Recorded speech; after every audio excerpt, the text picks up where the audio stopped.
Wow! Hinog na ang kamatis. Oh, hinog na siya guys. May sira pa. May sira konti sa ano. Ito ang aming kamatis. Hinog na. Ito pa iba. Hindi pa hinog. Saka ko nakunin yan pag nahinog na silang apat. Ay, saka ko nakunin pag hinog na. Ayan ang ating kamatis guys. Nahinog na. Ayan ang iba. Hindi pa hinog. Kaya antayin ko muna yan siyang hinog na talaga. Ayan.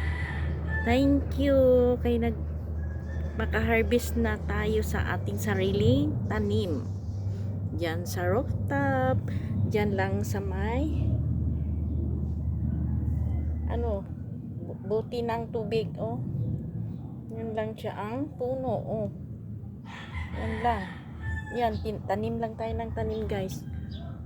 Para makatipid tayo. Thank you for watching.